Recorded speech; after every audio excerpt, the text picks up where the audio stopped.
திருச்செந்தூர் நாலி கிணறின் புனித வரலாறு.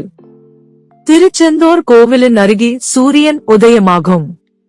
அழகிய கோவில் பசுமையான இயற்கையை சூழ்ந்து கம்பீரமாக தெரிகிறது. பழமையான காலத்தில் பக்தர்கள் திருச்செந்தூர் முருகரை வணங்குவதற்காக கோவிலுக்கு வருகிறார்கள். அவர்கள் உளமாறி அர்ச்சனை செய்கிறார்கள். ஒரு விவசாயி நீரிழிவு பிரச்சனை காரணமாக உடல் வலிமையை இழந்து கோவிலுக்கு உதவி தேடி வருகிறார். அவர் முருகனை பிரார்த்திக்கிறார். அந்த விவசாயி கோவிலின் அருகே தவசம் செய்கிறார். 3ஆம் நாளில் முருகர் அவரது கனவில் தோன்றி ஒரு கிணறு தோண்டுமாறு கட்டளையிடுகிறார்.